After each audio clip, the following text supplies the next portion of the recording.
Plant FAQs, Hoya obscura. Hoya obscura. Unveiling the beauty and care of this enchanting vine.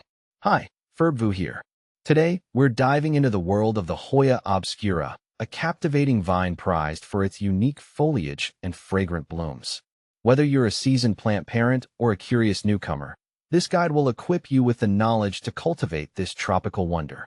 See more 566 species in genus Hoya at monsteraholic.com. Hoya obscura versus sunrise. For the longest time, I thought my sunrise Hoya was just that, a sunrise. Lush, emerald leaves with a delicate network of lighter green veins running through them. It brought a touch of vibrancy to my bookshelf. But then, a friend with a keen eye for Hoyas dropped a bombshell. It was actually a Hoya obscura. Since then, I've been scrutinizing both plants like a hawk. The truth is, they're like fraternal twins. They both have that captivating speckled look and seem to thrive on the same neglectful watering schedule I dole out. Perfect for a forgetful plant parent like me. However, there's a subtle difference.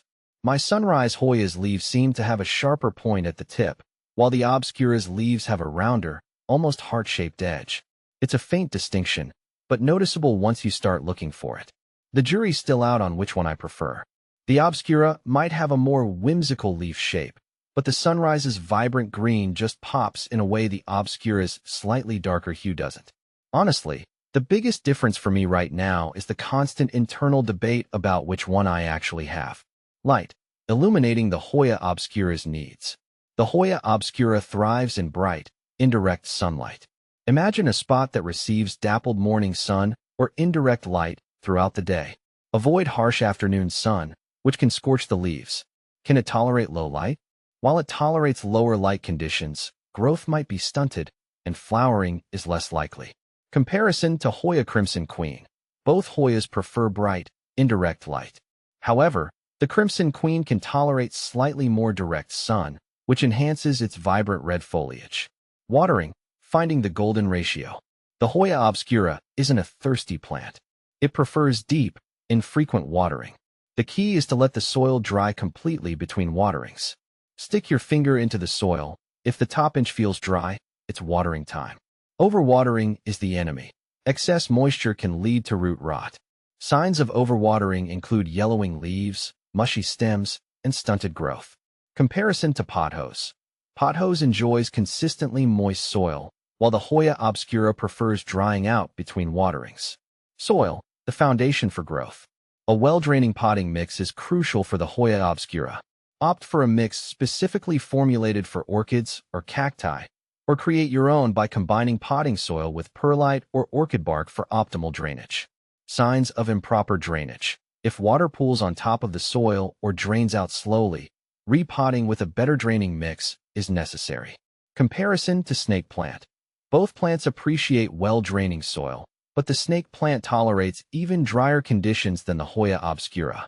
Temperature and humidity, creating a tropical oasis. The Hoya obscura thrives in warm temperatures, ideally between 65 degrees Fahrenheit and 80 degrees Fahrenheit, 18 degrees Celsius and 27 degrees Celsius. It also appreciates moderate to high humidity levels, around 50 to 70%. Here are some tips to increase humidity. Group plants together. Use a pebble tray with water. Invest in a humidifier. Comparison to Monstera deliciosa. Both plants prefer warm temperatures, but the Monstera can tolerate slightly cooler conditions.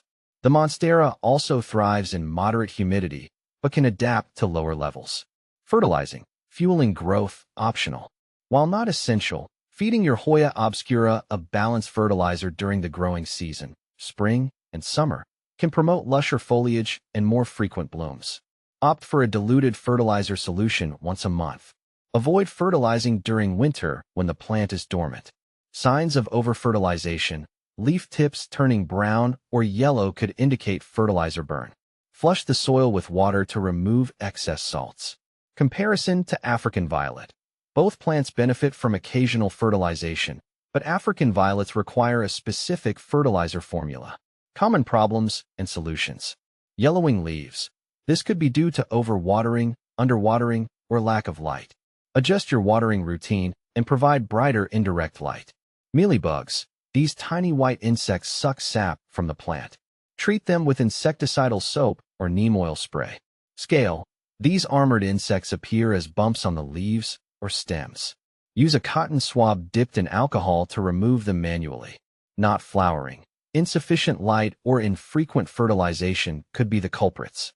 Ensure adequate light and consider fertilizing during the growing season. Propagation. Sharing the Obscura love.